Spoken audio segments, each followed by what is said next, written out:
Comment s'est organisé le déploiement des plans de rattrapage de l'offre médico-sociale en Corse? La Corse bénéficie de 2 plans de rattrapage pour soutenir le renforcement de l'offre de services en faveur des personnes âgées et des personnes en situation de handicap. Ces plans sont financés par l'assurance autonomie et leur mise en œuvre est pilotée par l'ARS de Corse en articulation avec les acteurs territoriaux. Sur la période 2024-2028, l'ARS programme donc une enveloppe globale de 36 millions d'euros qui va permettre de poursuivre l'objectif de rééquilibrage de l'offre médico-sociale en région tout en renforçant sa territorialisation.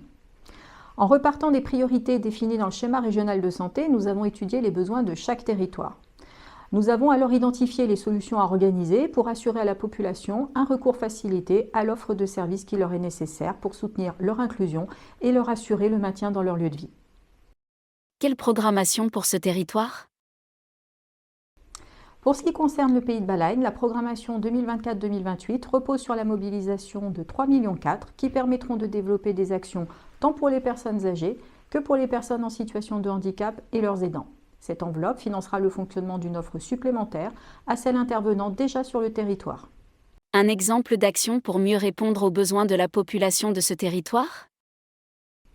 La programmation est dense sur ce territoire pour répondre à l'enjeu de rééquilibrage territorial. Parmi les actions programmées, on peut particulièrement citer celles permettant d'améliorer le parcours des personnes âgées et leurs aidants. Ainsi, la programmation régionale prévoit l'organisation de plusieurs interventions sur le territoire afin d'accompagner le souhait des personnes de rester aussi longtemps que possible chez elles, tout en apportant une offre de répit accessible. On peut par exemple citer le déploiement d'un pôle territorial d'aide aux aidants qui reposera sur une activité d'accueil de jour, dont une partie sera itinérante, et d'une plateforme de répit. Le souhait des personnes de rester à domicile, même dans des situations de dépendance, sera soutenu par la création d'un centre ressources territorial qui aura pour mission d'apporter une expertise aux professionnels du territoire et d'organiser des interventions renforcées à domicile en lien avec les acteurs. Enfin, les modalités d'accompagnement au sein de l'EHPAD feront également l'objet d'évolutions pour organiser des conditions d'hébergement toujours plus en adéquation avec les attentes des résidents. L'EHPAD développera ainsi une unité de vie adaptée et un pôle d'activité et de soins adaptés qui favoriseront un accompagnement spécialisé et renforcé de façon quotidienne. Et dans le champ du handicap?